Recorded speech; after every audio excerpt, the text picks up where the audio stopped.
guys, what's going on? It's Eli, Little Blue right here, and we are giving our review on The Rise of Skywalker. So, yep, actually I've been kind of planning on this for quite a while, and now finally me and Little Blue are now getting to do it, and to give our honest and serious thoughts on the film, because it's been getting mixed, It's been getting a lot of mixed reviews. Exactly. I mean, what do we think of it, Well, out of all the movies from episodes 1 all the way through 9, my favorite has held at episode 4, The Empire Strikes Back. It's episode 5. Episode 5, sorry. Episode 4 is A New Hope. Right. Episode 5 is Empire Strikes Back. Episode 6 is Return of the Jedi. Yep. So originally named Revenge of the Jedi.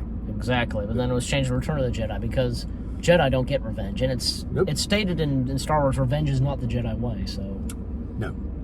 So, that being said... And that's when the word revenge would be part of Revenge of the Sith, My second favorite is now The Rise of Skywalker. Yep.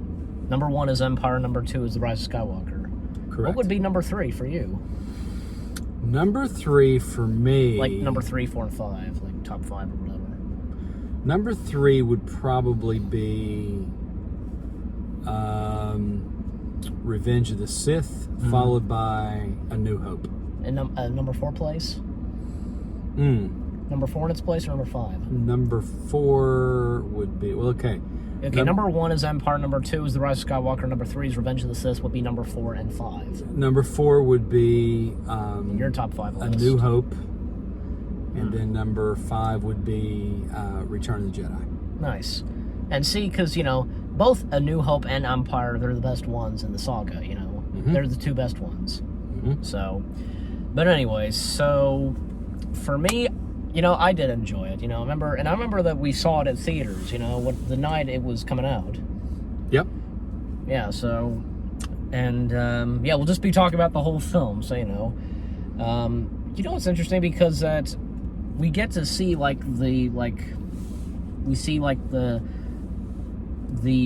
I and the X, because it's episode 9, Throughout most of the Star Wars films, they had the I's and the V, which resemble, like the numbers, Well, Roman numerals. That's right. And for this, we see the X for the first time in Star Wars history, I think, so... IX is 9, X is 10. Yes, so...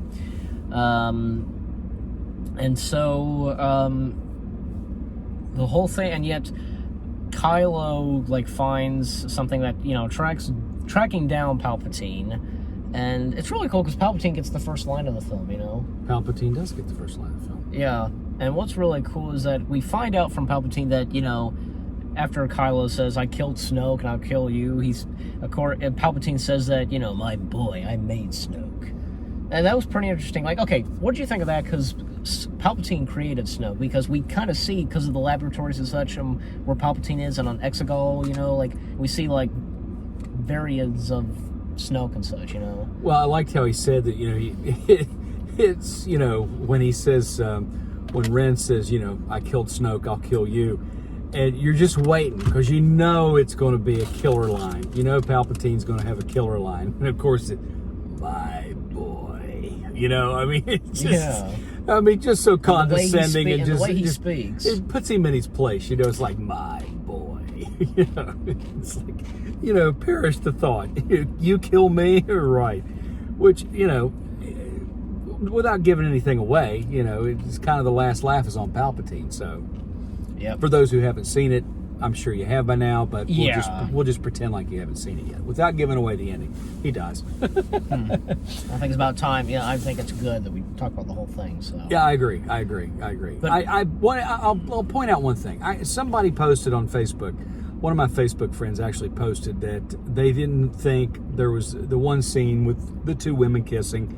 And I didn't pay a lot of attention. I was going to bring that up, but let's save that as we talk about the film. That's fine. In order, That's fine. But all I was going to say is that he said something about not having the heroes, the men didn't act like men. They just weren't manly. They weren't macho. And I'm like, what movie did you see anyway? I mean, I don't know what Star Wars movie I have seen where You know, they didn't act any less masculine than they did in any of the other Star Wars movies. I mean, I don't know what you expect. You know, there's, you know, there were heroes, there were heroines, there were villains. I mean, it was a typical Star Wars. You know, it was a good formula. It was, you know, good versus evil, as the way it always works. Right. I love the serpent on the planet. I can't remember the planet they were on. But okay, but let's talk about the film as, you know, as like say the film you goes on. You want to literally go in chronological order? Yes. Okay. So all right. So okay, I will say back to the whole thing with Exegol. Like, what'd you think? Because we see that Snoke was made by Palpatine. You know. Because for a while you thought he'd be Plagueis, but he wasn't. Well, and you also see that there were body parts in there. They had Snoke's body parts in there. Yeah. So they could literally make more. You know, they could make another one. Which makes you think, well, okay, they're talking about bringing Darth Maul back, you know, and bringing him back. So how would they do that? Well, they could easily do that if they do the cloning, like they've clearly done on Exegol. You know, they were able to clone Palpatine and that's right. Create him again, recreate him. Yeah. So they can obviously do the same thing with Darth Maul. They could bring Snoke back. Yeah. Okay, and what's cool is that we hear, because Palpatine says, I've been every voice, and then we hear Snoke to Vader, you know? Exactly. That's cool right there, you know? That is very cool. That is very cool. Although his only, you know, he made Vader, he seduced Anakin Skywalker to the dark side and made him Darth Vader. Yeah. And apparently, like, because Snoke was made by Palpatine, Snoke seduced Kylo, so, well, Ben then is. We really don't know how, though, that Palpatine made Snoke, other than that maybe, you know, maybe he was created, maybe he was recreated, maybe he was someone else, maybe he was Darth Plagueis, and maybe they found his body parts and maybe they cloned him, because you remember how his face was just, you know, you could tell that Snoke had been in some kind of battle, because he had really bad scars on his face. I mean, he didn't look right at all. And he was very tall, and Darth Plagueis was known to be very tall. Exactly. So you just really don't know everything that's going on behind the scenes there. Yep. But it was well done. Yes. And also, because Palpatine gives the same line that he gave in Revenge of the Sith: the dark side is the Force. The dark side of the Force is the pathway to many abilities some consider unnatural. You know, that's pretty cool. Yeah, use that line again. And he did make reference. If you note, he did make reference in that movie to Darth Plagueis. If you notice when he's talking, and it is toward the end. I won't try and jump ahead too much, but it is when he when he took the life force, and he started to become whole, and he said, this is basically said in so many words, this has not been done in many years, however he put it, but he was referring to how Darth Plagueis could create life from death using the midichlorians, although J.J. Abrams swore he'd never use that term in any of his Star Wars movies, which he didn't, but that is what it refers to. Yeah. The life force is the midichlorians. Exactly. I don't think, because midichlorians the word of that can't be ignored, No, and I don't know why he just completely sidestepped that, because to me, that's just midichlorians is... And it was George who did that. He created that, so... Yeah. And midichlorians are part of the Force, so... Yeah, I mean, it's become part of the Star Wars lexicon, so you can't I don't think you can just sidestep it and just, they didn't use it, that's fine. He didn't use it in any of the movies. It didn't take away from the movies, so why aren't they talking about midichlorians? Well, they didn't talk about midichlorians in episodes 4, 5, or 6. No. So, But that wasn't until the prequels did. Right, you didn't hear it until episode 1 came out. And you're like, what are these midichlorians? And then Anakin says to Qui-Gon, sir, I was wondering, what are midichlorians? That was kind of a hokey line, but it was, well, I mean, it brought out the explanation. Anakin was a young boy, or, stuff like that, but, yeah. And then you also, the Millennium Falcon sequence, like we first see Chewie, Poe, and Finn, they're playing the holographic chest, and they assume that he's cheating, Yeah, I was actually thinking about that scene this morning. Believe it or not, it just popped into my head for some reason. And how does he do it? Poe said, or not Poe, but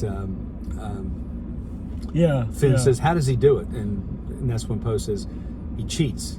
Yes. And Chewie throws a fit, and he says, "No, we're just kidding. We're kidding." And that's when they turn it off, and they assume he's cheating. Yeah, they tell him they won't turn it off, but he walks away and they turn it off. It was That's funny. right. And that scene where they're chased down by the TIE fighters and make the jump to hyperspace in a few seconds, in different place to the next, Yeah, light speed jumping. Light speed jumping, that's right. That's what he called it, which I thought was pretty cool, actually. But of course, it kind of just damage a bit of the Falcon, so. Yeah. And he gets back, and she's like, "What did you do to the Falcon?" Now, what'd you do to BB-8? Yeah, exactly. Yeah. And also, the appearance of Leia. Let's talk about that, because... I read... Because, look, the footage with Leia, it was taken from unused footage in the Force Awakens. And believe it or not, that, hey, her head and such, well, actually, her dress, everything else that we see her wearing in the Rise of Skywalker, Carrie Fisher's not actually wearing that. They just digitally took her head and such and put it in, with some other actress, wearing the costume, and there you go, so... Yeah. Right, but good. I just thought I'd throw that out, because I saw a video behind the scenes of the Rise of Skywalker with visual effects, and that was one of them, so... Which I'll talk more on as we proceed on, so... Well, those scenes with her, I had read a criticism that those were... they were forced scenes, that there were forced dialogue. And I didn't get that at all. I thought it was really well done. I thought they gave her... Forced dialogue, as in they wrote the script around her. Yeah, and they wanted just to push in Leia and to give... And I didn't get that. I thought... Well, and yet, it was going to center around Leia, Exactly. But when Carrie Fisher passed away, things kind of changed, Exactly. So, see, because that's the thing. For Force Awakens, Han was one of the main characters, It focused with Han, In The Last Jedi, it focused with Luke. And with Rise of Skywalker, it kind of did focus with Leia, so... It would have been interesting to see what would have happened if Carrie Fisher had not died. And if she did it, And they had done the movie that they had intended to do. We may never know what they intended to do. I know. But she was going to be the centerpiece. And just like how Han was in Force Awakens and Luke in The Last Jedi, so... And I think they still made her a key part of that movie. She was a central part of that movie. Yeah. Because you find out why she didn't pursue the life of a Jedi and trained as a Jedi, but then had the vision that... But she had her moments using the Force. Exactly. So you get to see that, but in this movie, she's the mentor now. She's moved into the mentoring position to mentor. And we see her Rey. We see her kind of train Rey a bit. Exactly. Even Rey calls her master. So. Exactly. Yeah. So. But also because because the planet they arrive on, these the aliens had a little ceremony or something like that, Yeah, exactly. Yeah, that whole sequence, and in that, because we get the appearance of Lando, That's true. Lando's appearance, that was really cool. It was great to see him again. And him being in that movie, that really tied up the ends. It really did. Yeah. Because he was, and I think especially because even if he still would have been in it, and if Carrie Fisher were still alive, Exactly. Yeah. He was. He was also a central figure. He tied up the end of the movie. Oh yeah. By coming back, it rounded everything off really nicely. Oh yeah. I think the part, again, when they after they meet Lando and they're on that planet, there was a scene where they fall through this pit. Oh yeah, the desert chase scene. And, and that part, they fly now. Exactly. Which I thought was pretty cool. Yeah, it was. When they fall through that, it's like quicksand. They fall through into that. Yeah, but it looks like little balls or something. Exactly. It kind of reminds me of something. I don't know what it is, but Well, it's almost like those little ball things like they have at Chick-fil-A that you jump in. The Sheldon is in. Yeah. Not just that, but something else that I would know of. That I know of, but I can't really put my finger on it. Well, anyway, what the certain term it is. They fall into that cavern and they come across that giant serpent. Now that serpent was that gave you the heebie-jeebies looking at it because of its mouth. When it would open its mouth, it was like a. I'm sure that they took the inspiration from the inside of a water moccasin or a cottonmouth, because a cottonmouth's inside of their mouth, they call it cottonmouth because when it opens its mouth, it's completely white inside, and it looked like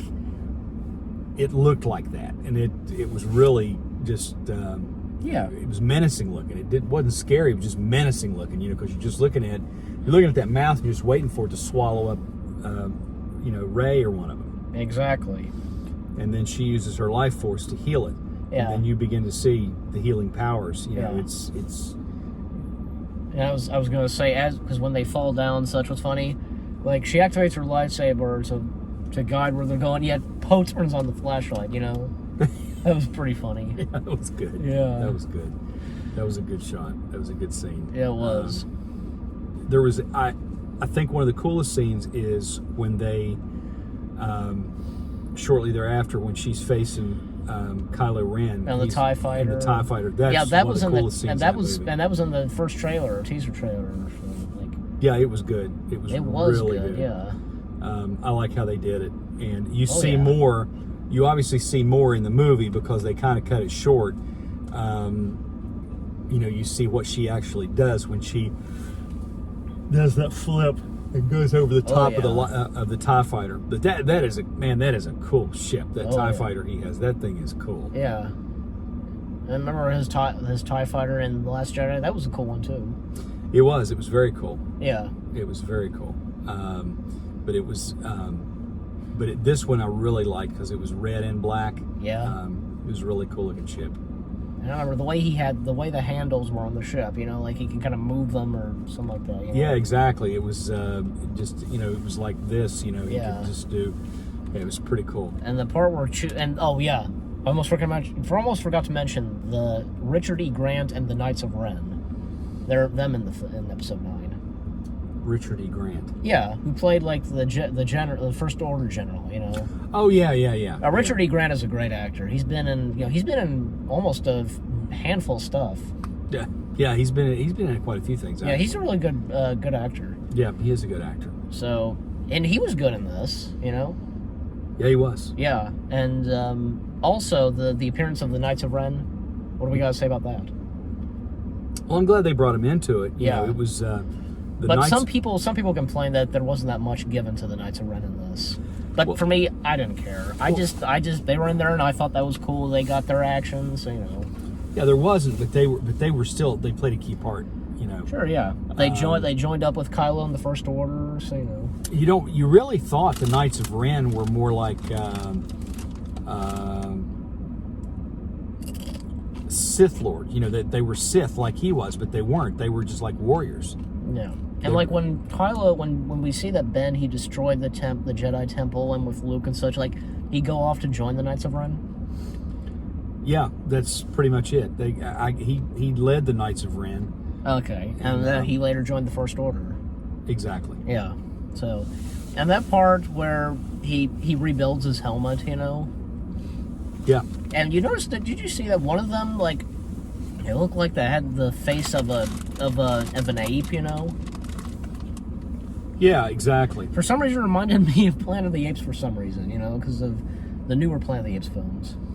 Yeah, that's exactly what it reminded me of. There'd be creatures and aliens that would have those kind of animal faces, but they'd be something else. Well, and then you had Kylo Ren, when he had originally, in the Last Jedi, when he smashed his helmet. Yeah. And then that was in pieces, Exactly, and he wanted it brought back, and he took. And the Knights of Ren found a way to repair it the way it was. Yeah, the ape creature that looked. I mean, it was. They had his mouth and teeth, They had to use the same CGI they used for Planet of the Apes because that was. Well, I think they probably did because Andy Serkis has his own company, Yeah. Motion capture. So, pretty much it could be obvious that probably he and his company and Industrial Light and Magic, they worked together creating bringing Snoke to life. Exactly. Yeah. So it was interesting how they did that. And, you notice when he comes back to his commanders, Oh, yeah. First thing he does is lays the head of that one. the one that gives the information to like Poe and Finn. Exactly. It's like win the war. Win the war, yeah, and brings back the head. Oh yeah. Of that rebel or resistance fighter. Yeah. Yeah, it was pretty cool. And also, I like what's cool about Kylo's helmet when it's repaired, you see like red kind of glow through it, the cracks. Which that's kind of cool.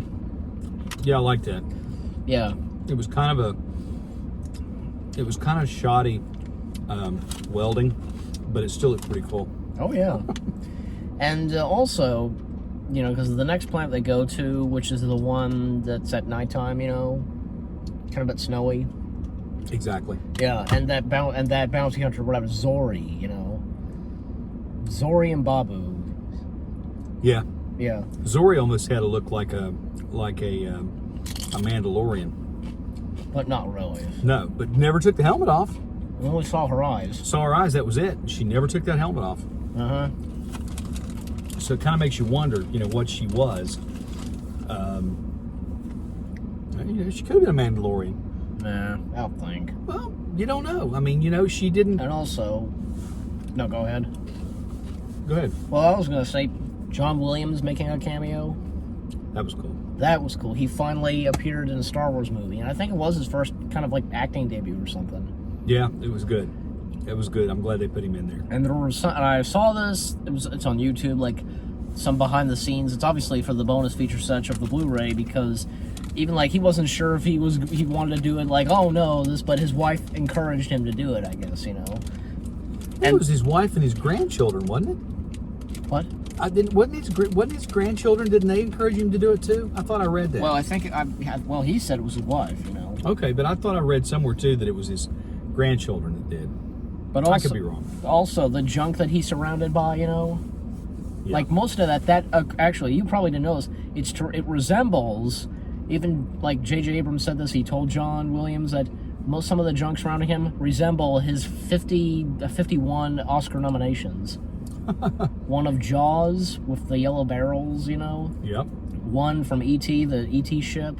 Also Hook, Indiana Jones whip.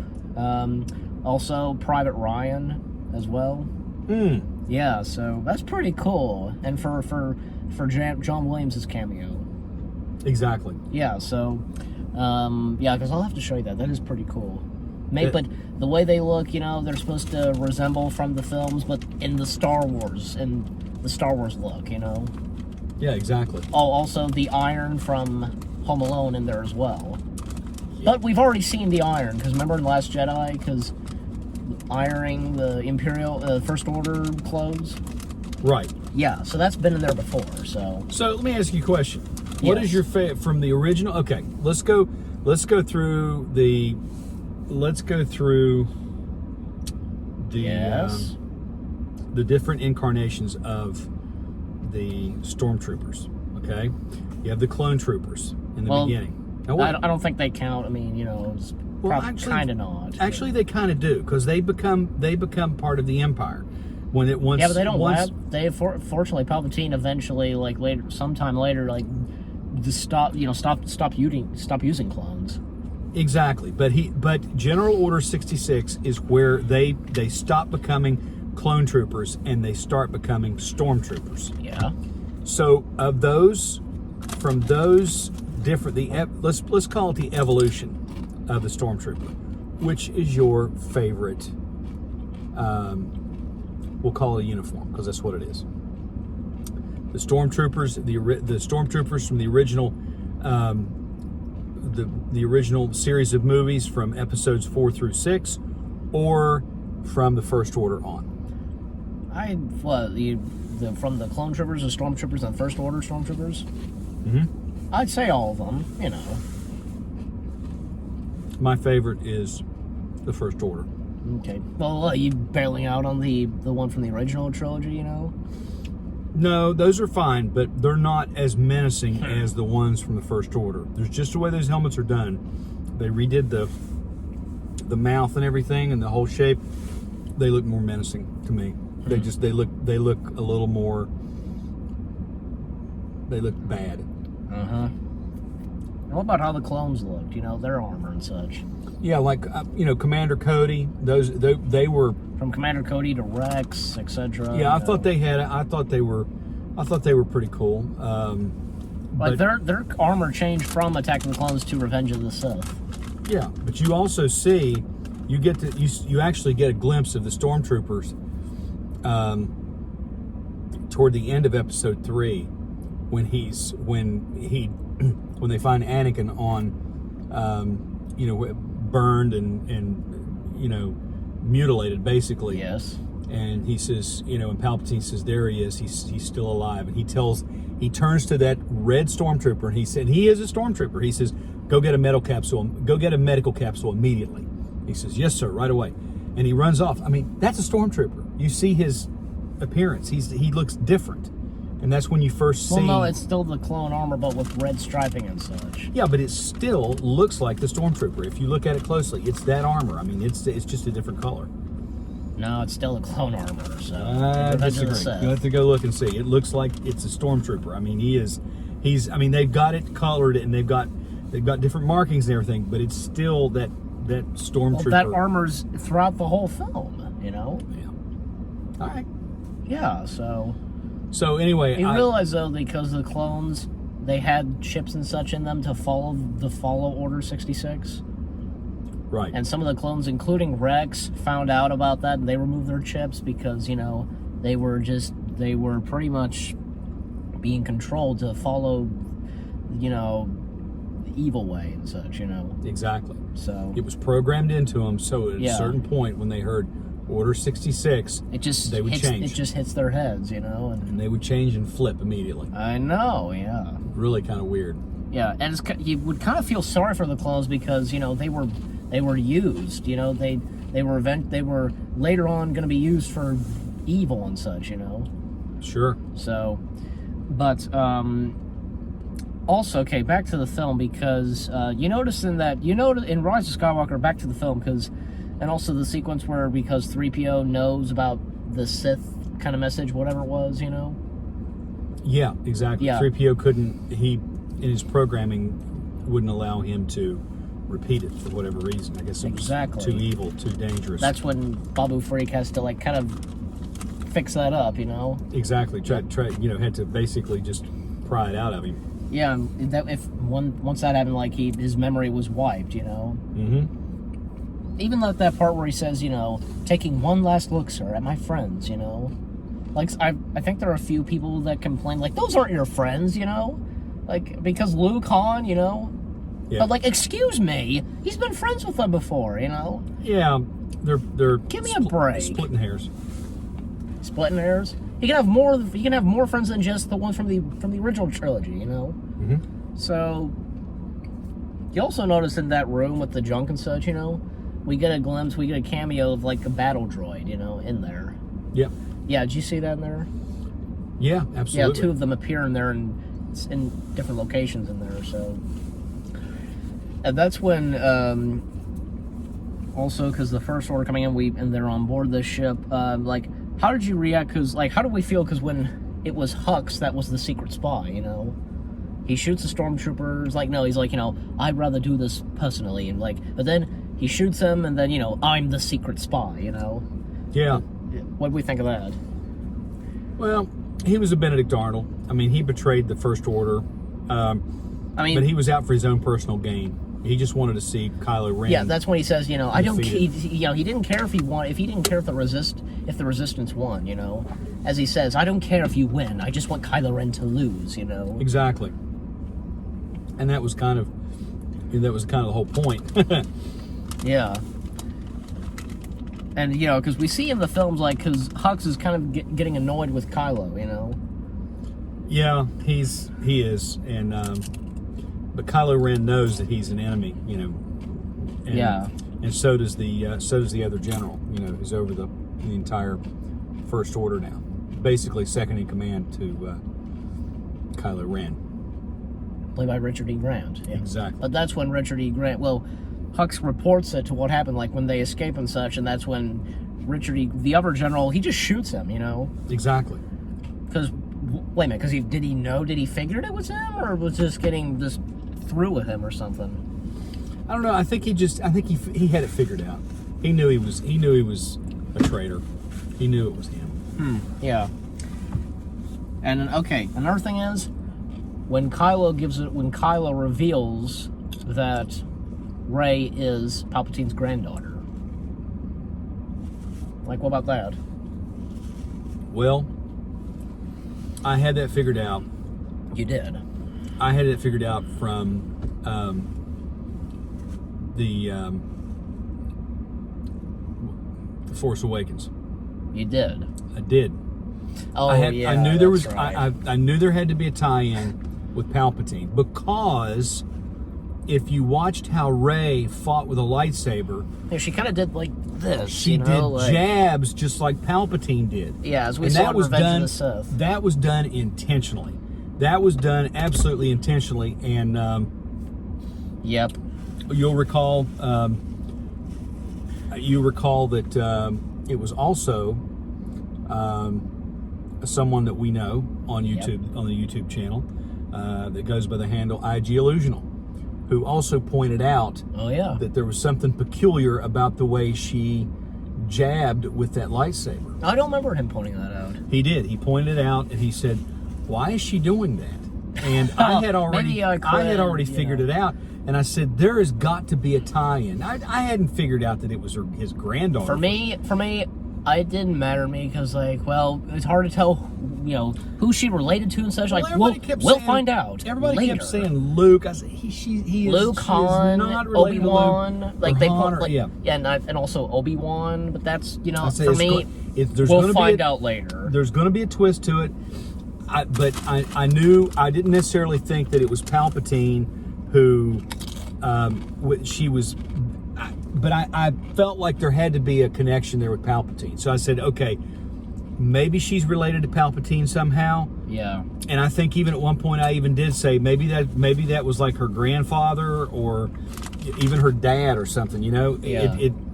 Because again, just for the reason that she would jab with that lightsaber. And you'd never seen that before, except when Palpatine fought the Jedi when they came into his office, and you know, attempted to arrest him.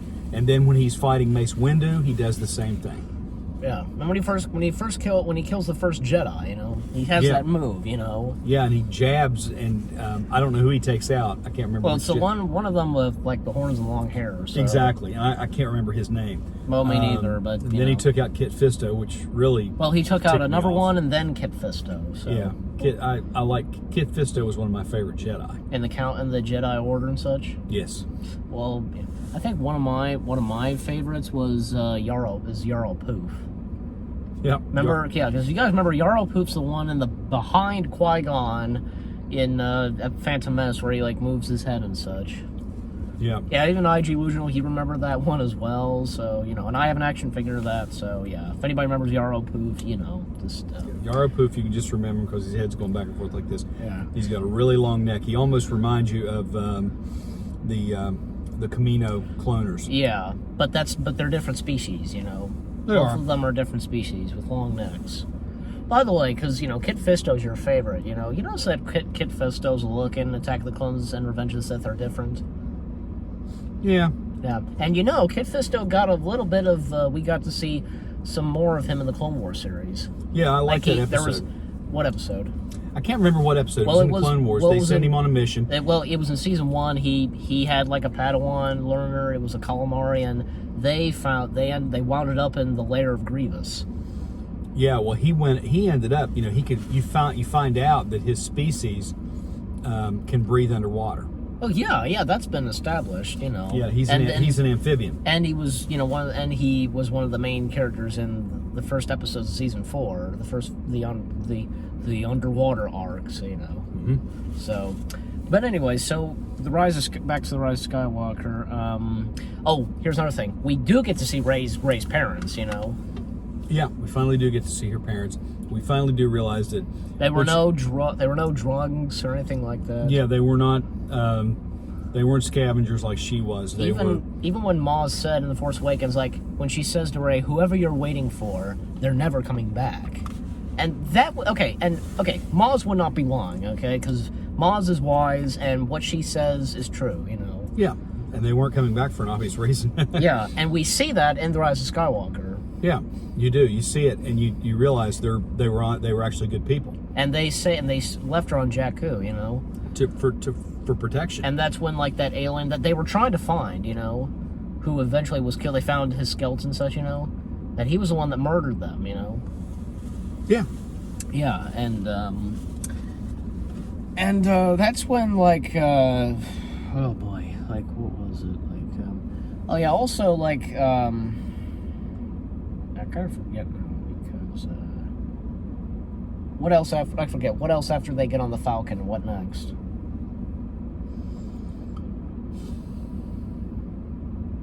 Oh yeah, because they arrive on that planet, you know, where the half of the Death Star is, you know. Yeah, which is where they find, you know, which is where they find the yes, the Sith Wayfinder. The Sith Wayfinder, that's right. And also, like, we hear a bit of music from Return of the Jedi, you know, because of Darth Vader and Luke, and also we get like Rey visions a dark side version, like a Sith version of her, you know. Yeah, exactly. Which I thought was very interesting. Oh yeah, the way they portrayed that, you know. Yeah, in her vision, it was really interesting, to say the least. And then the lightsaber battle between Rey and Kylo, you know. Yeah, and also here's another thing, because those like warriors, something like that on the planet that used to be First Order stormtroopers, you know, and that one girl, you know, that was interacting with Poe a lot.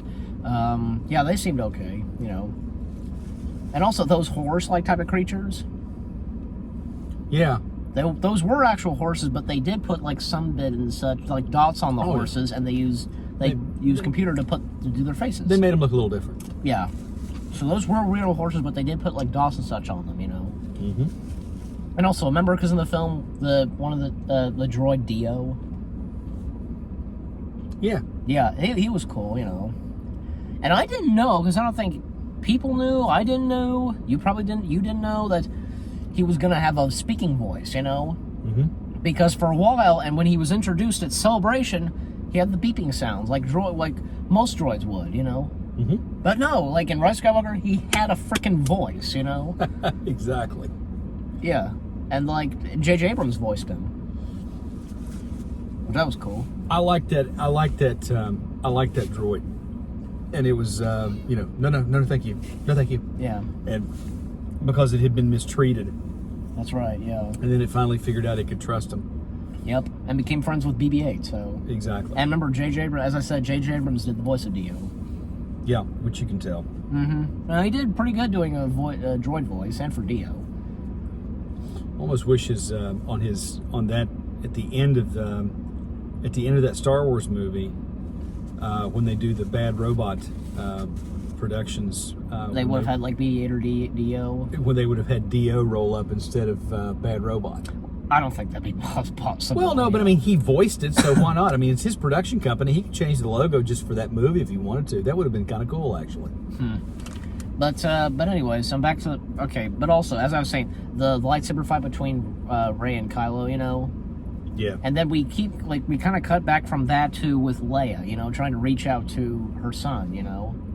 If even Maz can tell, you know, like R2's kind of wondering too, and Maz letting R2 know that, you know, it's her, you know, she's using up all the Force or something like that to save her son, you know. Must do what is right to save her son. Well, and then you see that lightsaber duel between Rey and Kylo Ren. You really see that if Leia had not intervened using the Force, he very well may have killed her. You don't know that he would have, but No, he had, you don't. He It's had her not in a really position where established. he had her in a position where he could have killed her because Yeah. he had beaten her. I mean, he really had because she fell. I mean, she was exhausted, and Yeah, but that's when like Ben kind of senses the presence, you know. yeah, and But that's when Ray stabs like kind of stabs him, you know, the lightsaber. yeah, and she Strikes him, and she uses life force, and she heals him. and that's when Then the big scene. the big scene Yeah, he turns around. and sees Han. Hey, kid. Yeah, I mean that was so cool. Oh yeah. That was you were not expecting that, you know. But and it's like, and it was great, and it was nice to see Harrison once again as Han. well, and I always think when I see that, it's just like when, you know, everybody was so shocked when Iron Man, when Tony Stark was killed, you know, saving the world, you know, when he did the snap of the Infinity Glove, you know, that he had created with all the stones in it. Yeah. Like when you see. And when you're watching Endgame and you see him mortally wounded, it's like the first thing popped into my head. It wasn't like, you know, everybody's like, oh my God, Iron Man's going to die.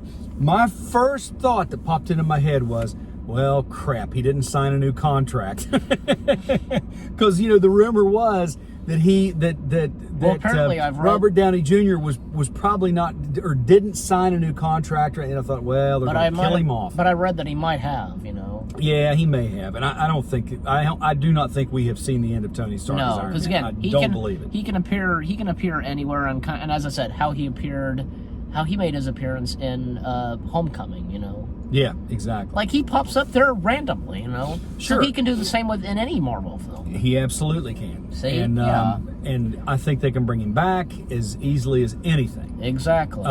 Maybe even Steve Rogers, you know. So. Yeah, absolutely. Steve Rogers as Captain America did that same kind of thing in Homecoming, you know, appearing random. Well, Steve Rogers and Tony Stark, they appeared randomly in Homecoming.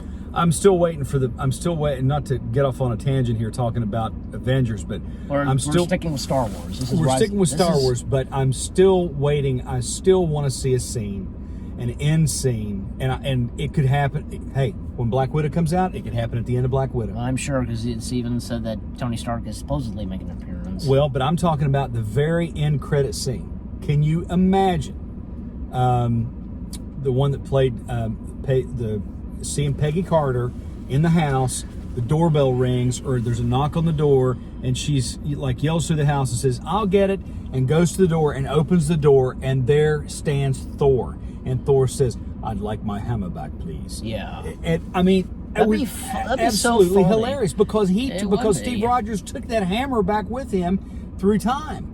Yes. But he never returns with it. You know, he stays back in time. So that hammer is, you know, Mjolnir is laying in the corner somewhere of the house at Peggy and Steve's house. So yeah. Yeah. All right. So Anyway. back to Rise of Skywalker. Yeah, sorry, go ahead. We're focusing on Star Wars. This is not. I know. We're getting off on a tangent here. Go ahead. So again, because Han Solo appears, you know, Exactly. as I would assume, like some type of Force ghost or something like that.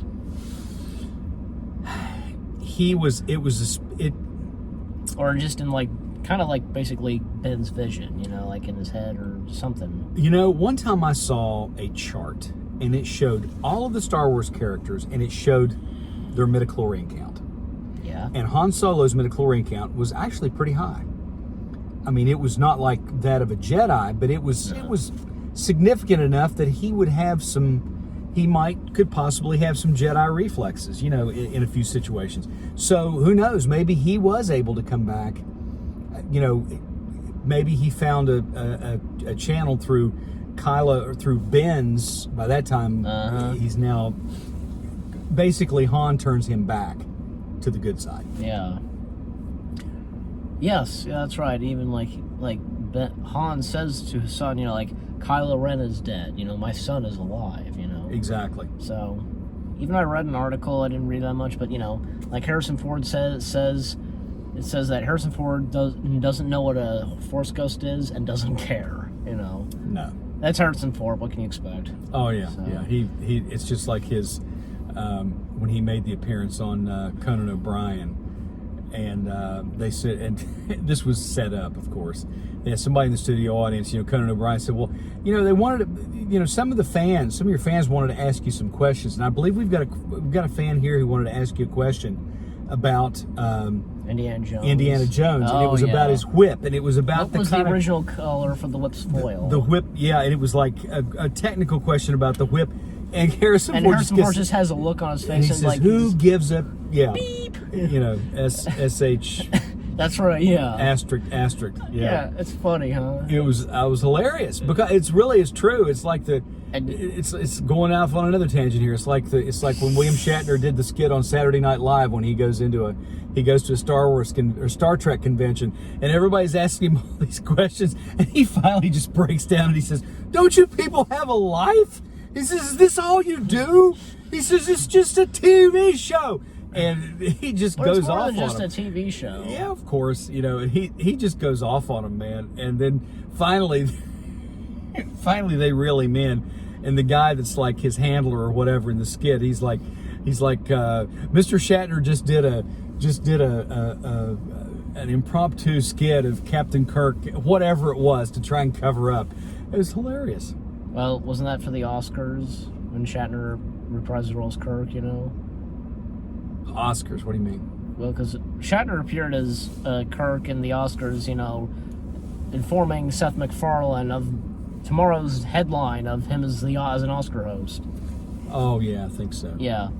But anyway, so back to The Rise of Skywalker. And so, Rey goes off to the same planet, where Luke wound up, And that's when, she throws the lightsaber and then Luke catches it, Yeah, that was pretty cool. Yeah. And he basically chastised her for mishandling a... I know! You don't just throw away, because the Jedi weapon, because even as Obi-Wan says it in Attack of the Clones, this weapon is your life, Exactly. Yeah. And even when Luke says that, it was fear that kept him on the island, Exactly. On the planet such. And you gotta remember, because, Yoda says it in establishes it in the Phantom Menace, fear is the path to the dark side, fear leads to anger, anger leads to hate, hate leads to suffering. Exactly. So yeah. But some people complained about that, oh, fear kept you on that? Are you kidding me, I mean, what do you say to that?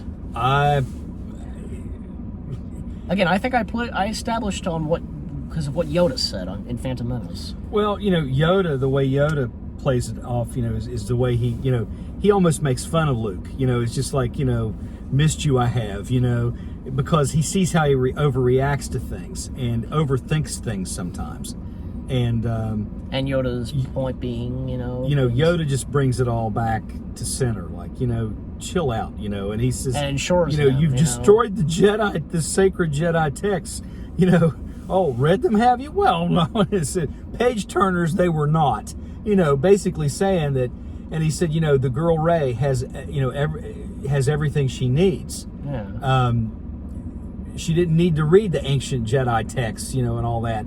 It was, she had everything she needed. And he was basically telling Luke, take a chill pill. Yes. So in this case, where he's, you see Luke more as the mature Jedi now. The mature Jedi Master. And then you see him do the one thing that he was unable to do in Empire. He does the exact same thing Yoda did, only he does it on a larger scale, because Yoda only brought his X-wing out of the swamp and put it on dry ground.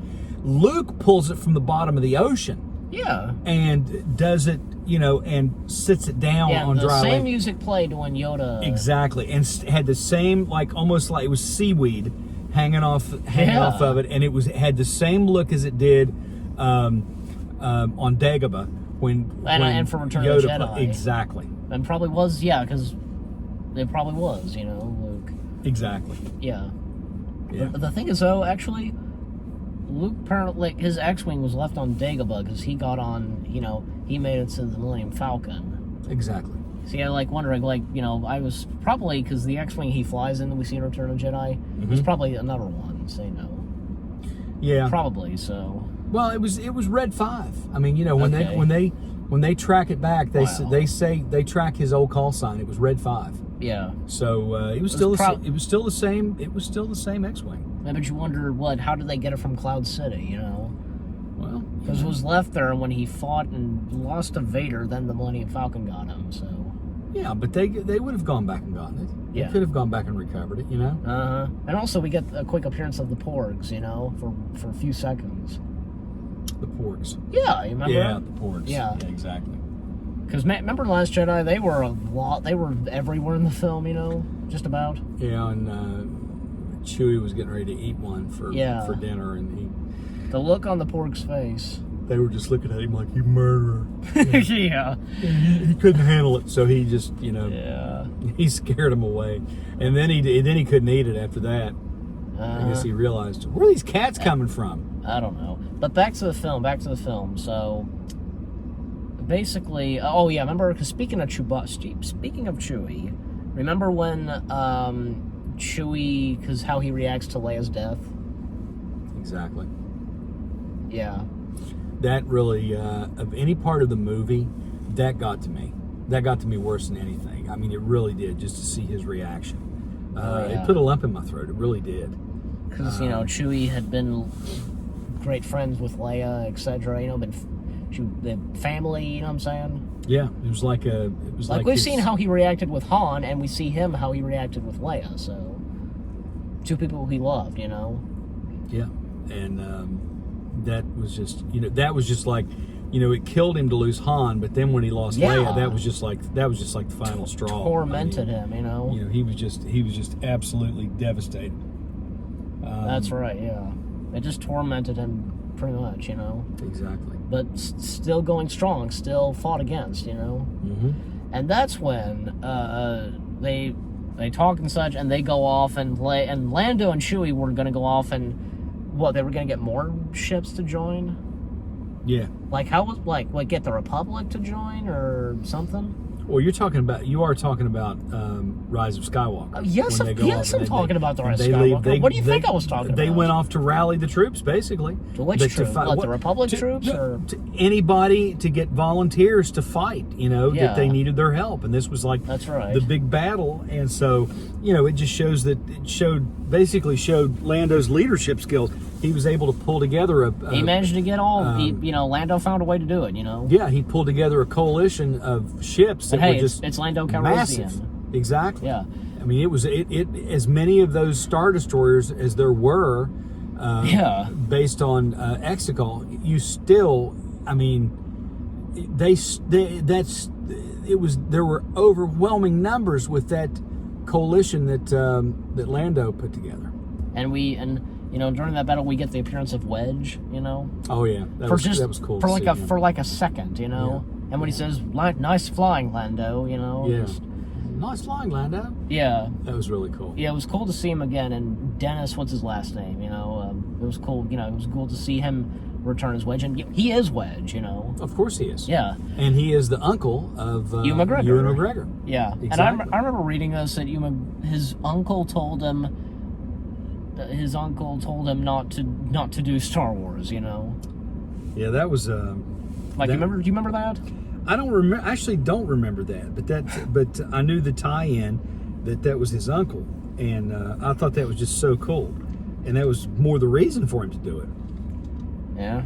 So now, hopefully, Ewan McGregor, he had been a huge, not only because he went to see Star Wars because his uncle was in it, but he obviously was a fan of Star Wars. Hopefully, we will still get to see Kenobi. on Disney Plus. We will, I hope so. It's going to be another year. Which, by the way, going off on yet another tangent, I just read where Ewan McGregor stated that the scripts are great, but they're just making them more better. Exactly. And obviously, because they want to make the show really good.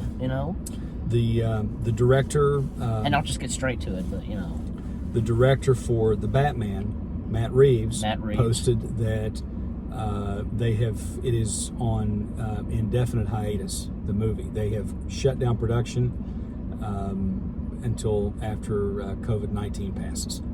Yeah, which is a good idea.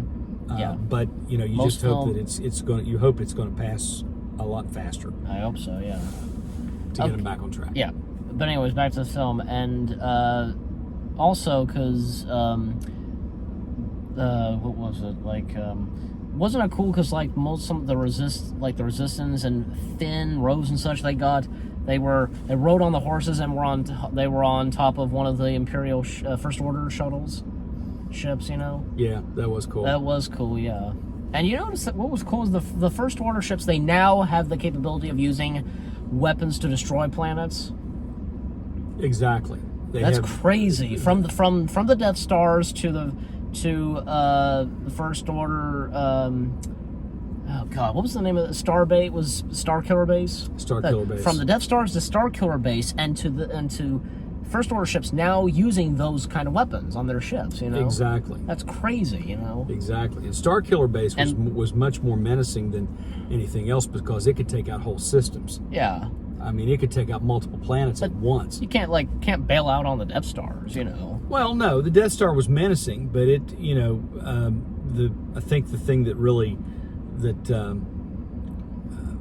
was more interesting was the fact that there were all these Star Destroyers, and each one of them, each one of them had the potential to destroy a planet. Yeah, that's scary because there were and like the First Order's officially massive fleet of those things. The First Order had officially gone mad, you know. Just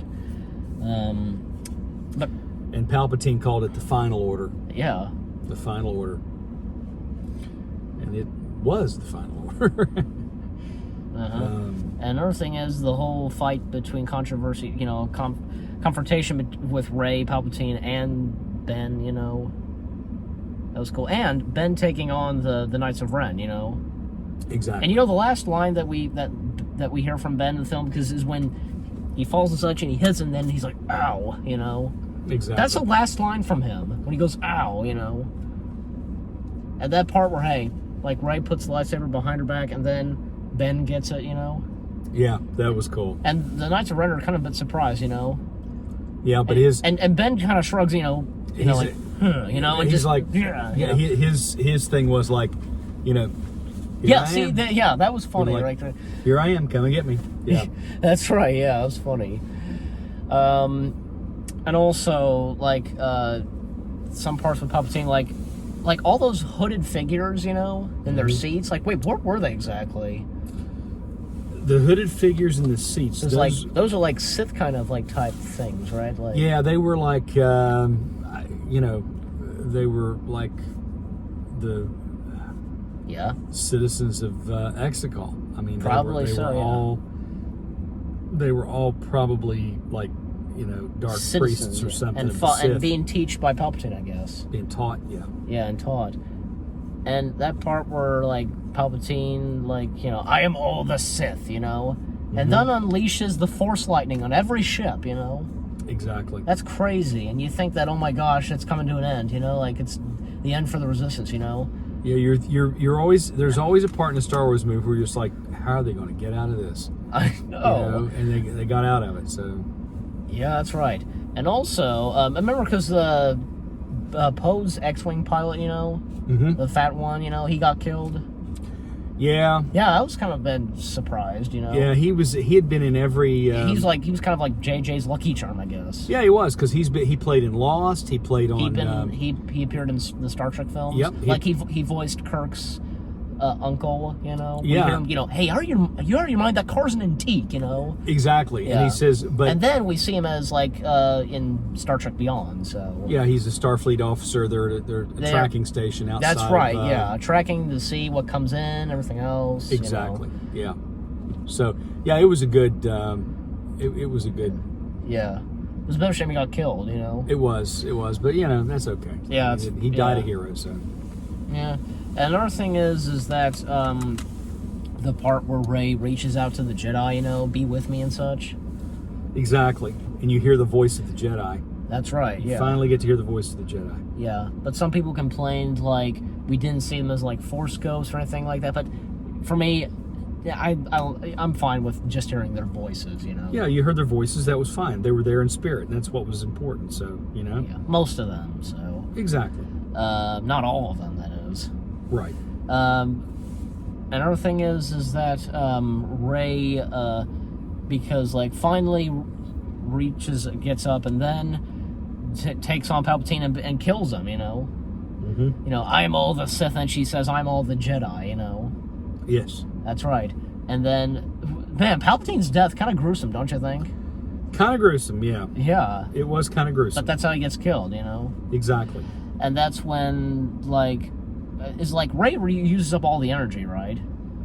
Pretty much. Yeah. That's pretty much what's left to believe. That's pretty much what you're left to believe. You know? And at one point, and also at one point though, because Finn can feel that, you know, feel Rey and such, you know. Mm-hmm. And it is, I think it is pretty obvious, and it kind of is established that, you know, Finn has a bit of force sensitive in him. Yeah. And meaning to tell Rey, you know, because like some people like said, what was he gonna tell her, you know, etc. Exactly. What were you gonna say? I was just gonna say, there's, you know, he shows signs of. I mean, I figure if they could do a chart and add him to it and show his midichlorian count, I'm sure it would register pretty high. Probably so. You know. And another thing is that when Ben comes up and such, and then like revives Rey, you know, and that's when like you know, and, like some people complain, but I don't care. Like when they kiss, you know. Well, somebody had said, I'd read it. There was an article. Well, I was going to ask, but you go ahead. What were you going to say? That said that it was not that they were saying, and I guess it was Abrams and everybody involved said it was not a romantic kiss. But I don't know what you call it. I mean, it was a romantic kiss, then what was it? Well, I mean, it's a thank you kiss. To borrow a phrase from Andy Griffith, she kissed him flat on the mouth. Yeah, you know. So I mean, that was pretty much, you know. If you don't call that a romantic, you don't kiss a cousin like that. J.J. Abrams maybe you do in some places. J.J. Abrams and others stated that it wasn't a love kiss. Yeah, they said it wasn't. Well, I don't know that it was J.J. Abrams. Somebody. Well, you said J.J. Well, I don't know if J.J. I said that, but I'm rethinking it. I don't think it was J.J. I'm thinking it was one of the writers. They said that it was not intended as a romantic kiss. But again, how do you not interpret that as a romantic kiss? Well, I'm sure there's an explanation of what it was. You know, there's always is. You know, you don't kiss your cousin that way. You know. Well, maybe in some places, I guess. I don't think they were not cousins. You know, no, nothing at all. But here's another thing, because like, and that's when like, both Ben and Leia, they disappear. You know. Yeah. They both die and such, you know. And you see that smile from Maz, you know. Yeah, she knows. And Maz is force sensitive. Yeah, but even though remember what she stated in Force Awakens, you know, she's not one with the Force, but knows the ways of the Force, or something like that. She's kind of a bit similar. She's not a Jedi, but she knows the Force. Yeah, kind of a bit similar to with Leia, you know. Exactly. Yeah. So. Well, and who's the blind guy in Rogue One? Yeah, and even Finn, kinda, you know. I'm with the Force. The Force. I'm one with the Force, and the Force is with me. Yeah, I'm one with the Force. The Force is with me. That's right. I mean, yeah. He had major Jedi reflexes. He had to be like, he could have been a Jedi, you know. Yeah, but also because when they because you realize on Exegol, when they're all destroyed and such, as the ships fall down, they're destroyed. It's suddenly daytime on Exegol. Yep. Huh. Yep. It's almost like probably because it was being under control by Palpatine, everything from the Sith and the First Order. The veil was lifted, you know. And the veil of evil was lifted. And that little bit of montage with the First Order ships falling down and such, and you see different planets. Oh yeah. Like Cloud City, and we see Endor. Yeah, and we get celebration all over again. And we get an appearance of Wicked. Mm-hmm. And then the other Ewok that's right next to him, that is actually supposed to be Wicked's son. Oh, okay. Not just that, but also that's Warwick's son playing that Ewok. Oh, is it really? I didn't know that. Yeah, so they're playing both father and son, and their characters are father and son, you know? Sure. So that is pretty cool. And then you also get an appearance of Jakku when a First Order ship crashes as well. So, and with that shuttle, we see an Empire shuttle, you know, Imperial shuttle in there as well. Right.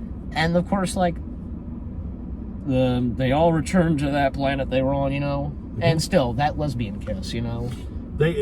Well, for me, I really didn't care for it that much. I didn't care, and I didn't interpret it as a lesbian kiss. I mean, it was just two people kissing. I mean, it didn't matter. I mean, okay, look at it this way.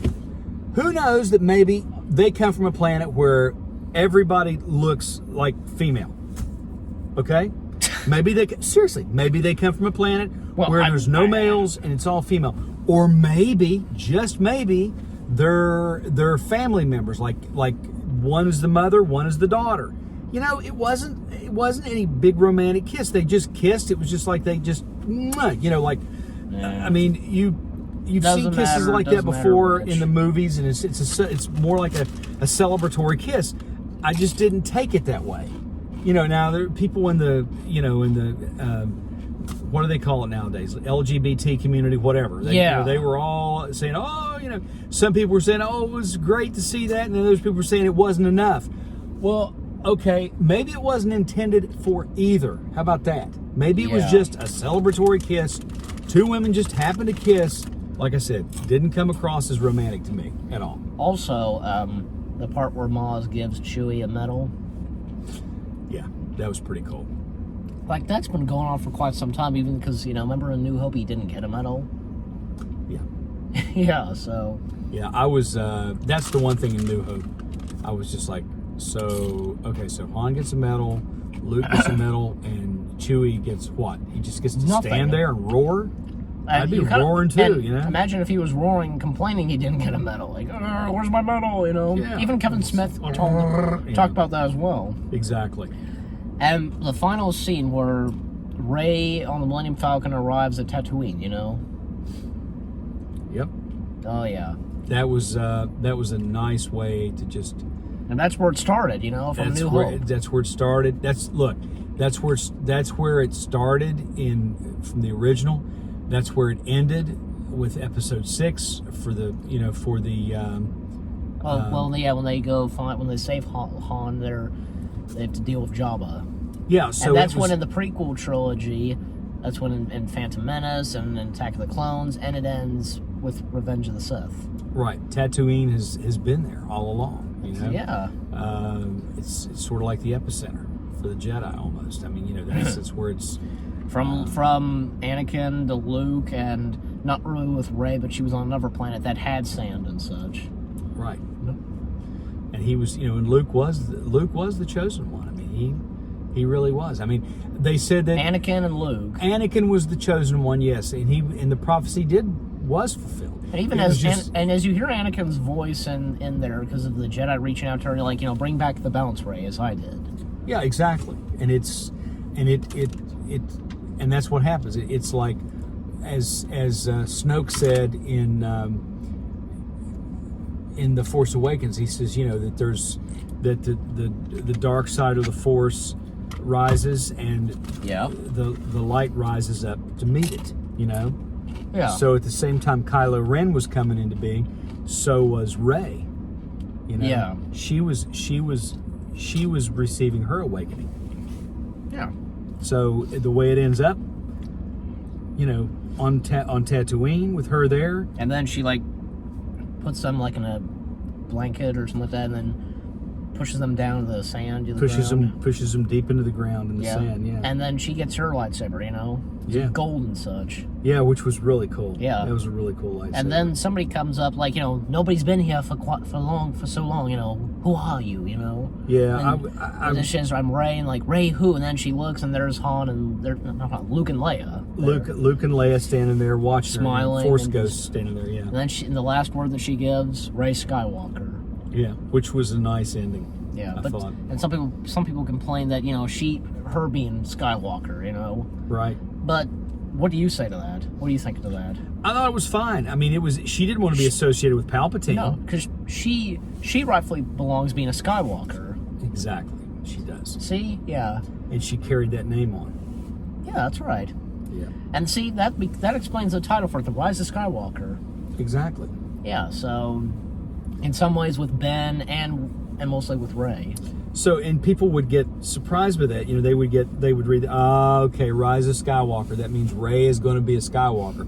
Well, yeah, not in the bloodline, though, but she was adopted. She adopted that name. So exactly. So, and another thing is that, well, okay, and here are a few things I will say, because did you have any complaints and such in the film? Any, or not really? No, I didn't have any complaints. Like, one thing is, like, remember R2 restores C-3PO's memory and such? Yes. He now remembers everything. It's like, why couldn't he do that? Like, well, okay, well, Revenge of the Sith, they got both their minds wiped. But it's like, how did R2 manage to do that after he got his memory wiped in The Rise of Skywalker, you know? Well, that was, if you recall him saying that he had his memory backup stored.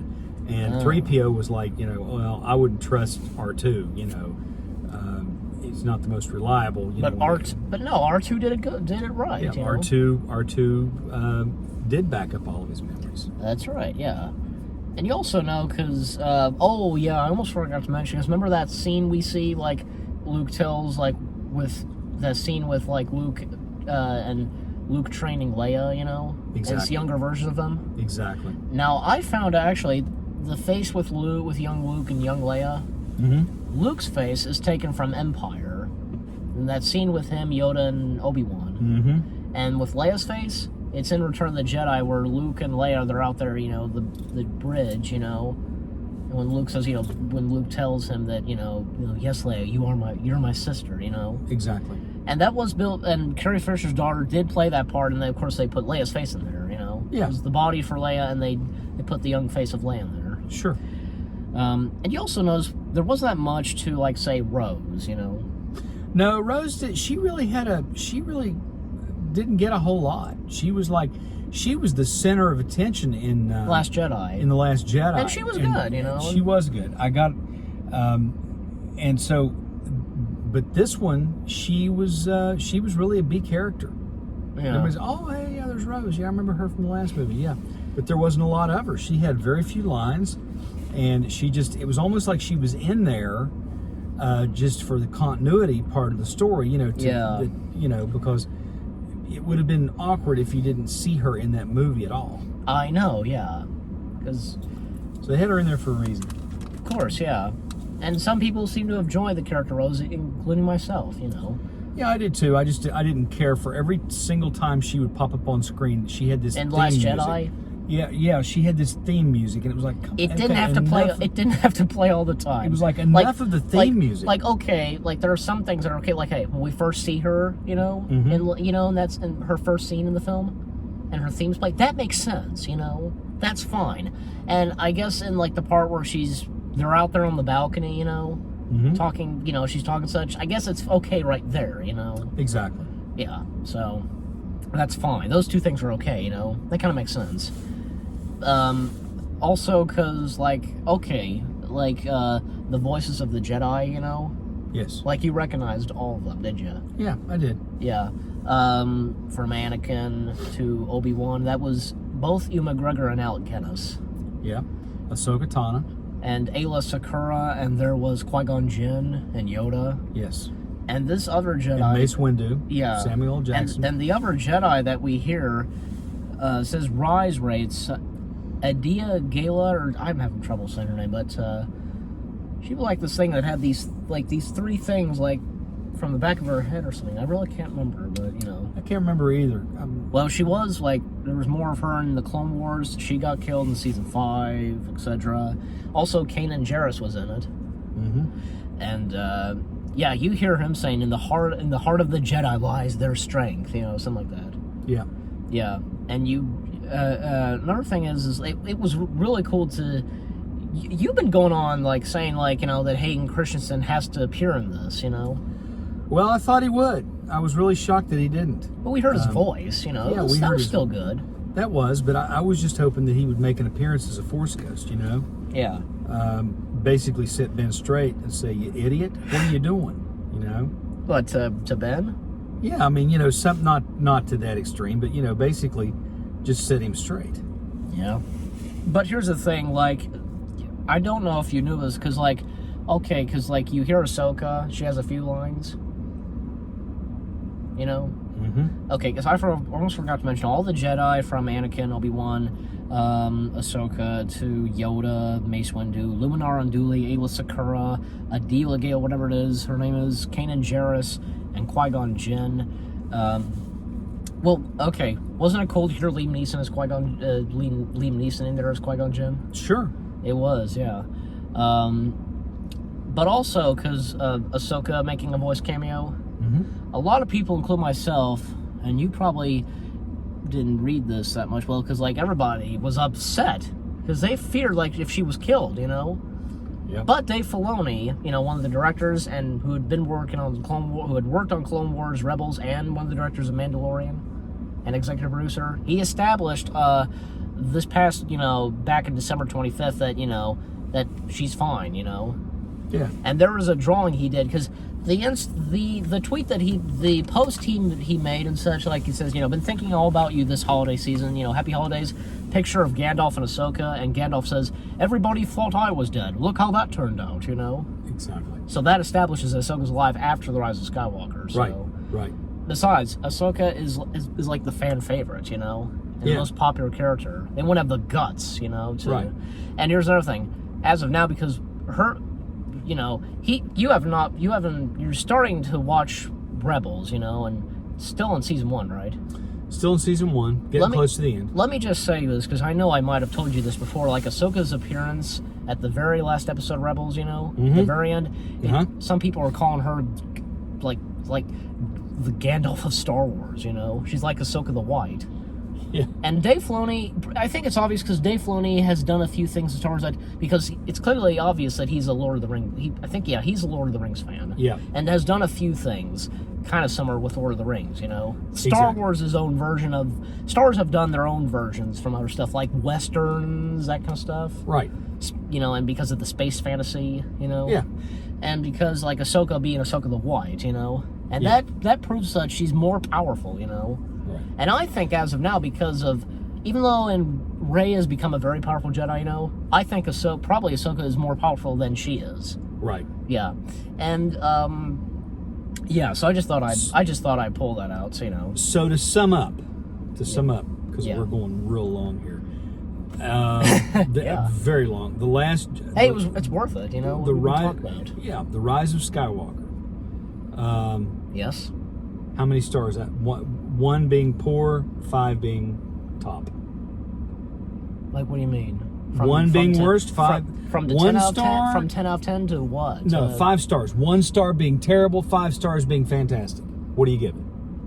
I'd probably, for me, probably 9 out of 10, I guess. I mean, okay, so you're going 9 out of 10 instead of 1 to 5. That's how I do it. Well, I'm going 1 to 5, and I'm going with 5. Okay. 5 being best, 1 being worst. I guess you have your way of giving it how many stars, such, you know, and for me, I have mine. So. Okay, that's fine. So you go with a 9, I go with a 5. 5. Let's just do this on the same scale. You're giving it 4 stars. I'm giving it 5 stars. Right? Okay. Well, technically, I'm probably giving it either 8 out of 10 or 9 out of 10. So. Whatever. Okay. That is a thing. Okay. You know, from 10 out of 10, etc. I'll go with your scale then. I'll give it a 10. Okay. I'll give it a 10. I'd probably probably either 8 or 9s. 8 or 9 out of 10s, you know. Okay. But anyway, so, and still, Rise of Skywalker, it's amazing, isn't it? It's a good movie. Very good movie. I encourage, you know, if you haven't seen it, if you watch this whole video, you just basically had the whole thing spoiled for you, but as watch of now, it anyway. I think everybody would have probably seen it by now. I would hope so, yeah. Yeah. And you know, watch it. It's a good movie. And you know what was cool was that when we first saw it, like, you know, remember the audience we had that were in there with us? That was probably the best audience I enjoyed it with, you know. They're very calm and such and everything. It was a good audience, yeah. And there was somebody dressed up as Obi-Wan, like, after we went out, and he was going to go see it later. Got pictures, remember that? Yeah. And I did a vlog, Star Wars Episode 9 Aftermath. If you want to see that, links in the description. We saw it, I think, about a few more times, so, you know. Yep. Yeah. And also because, how does it feel? Because, you know, you had seen the Star Wars films from when they first started and now to this. You know, how's it feel? It was good. was a good ride to see all 9 of them like that. They were in weird order, but middle first next, and then the last. So yeah, and it's kind of nice to see because hey, I think especially because the prequels came next after the original, because of how the prequel trilogy looks, because of the technology and everything else, And even like you told me that you read that like somebody asked George Lucas, why are we doing like these and not the first, like the prequels, if this is like episode 4, 5, or 6, why have you not done the episodes 1 to 3? Exactly. And he said they're kind of dark. Exactly. And aren't they kind of dark? Yeah, they are kind of dark. Especially for Revenge of the Sith. Yep, absolutely. Yeah. All right. And now, because of those, years later, and from that, we had gotten the sequel trilogy, so... Exactly. Yeah. So again, you give it how many? I give it 10 out of 10. For me, probably 9 out of 10, I guess. Yeah, exactly. But anyway, so with that being said, guys, I mean, this review video of us reviewing The Rise of Skywalker, this is us giving our honest thoughts and, our true and honest thoughts and serious thoughts of what we thought of the film, because, again, of this being mixed, Exactly. And I think we've established it pretty good, and I'm sure some of you guys would agree and understand with us, Yeah, I agree. Yeah. Absolutely. So, but anyway, any last words to say? No last words. Enjoy, stay safe, stay healthy. Yep, and you go check out Rise of Skywalker and such, and you guys let us know what you think of it, Listen. I can't wait to hear what they have to say, because after what we've said about it. Yeah, we went in depth, that's for sure. Yeah, hey, it was worth talking about the whole thing. Sure. Yep. So anyway, with that said, we hope you enjoyed this review video, and we'll see you guys in the next video/review video. Take care, peace out, and may the Force be with you. Off out. Off out.